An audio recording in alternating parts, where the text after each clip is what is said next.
আজকের মতো সমাপ্ত। আবার হবে, বছর বছর কাজ করবো, আবার হবে নাকি?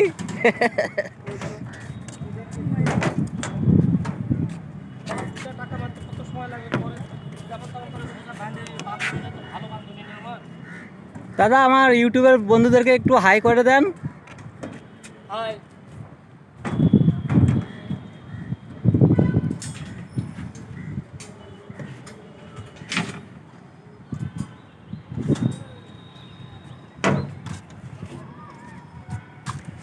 এই যে রিংয়ের যে হুকগুলা বানানো হয়েছে, এই হুকটা অ্যাকচুয়ালি সঠিক হবে না। এই হুকটা একটু ব্যান্ড করতে হতো। এই হুকটা ইনারা 90 ডিগ্রি মতো স্ট্রেট করে লাগাচ্ছে।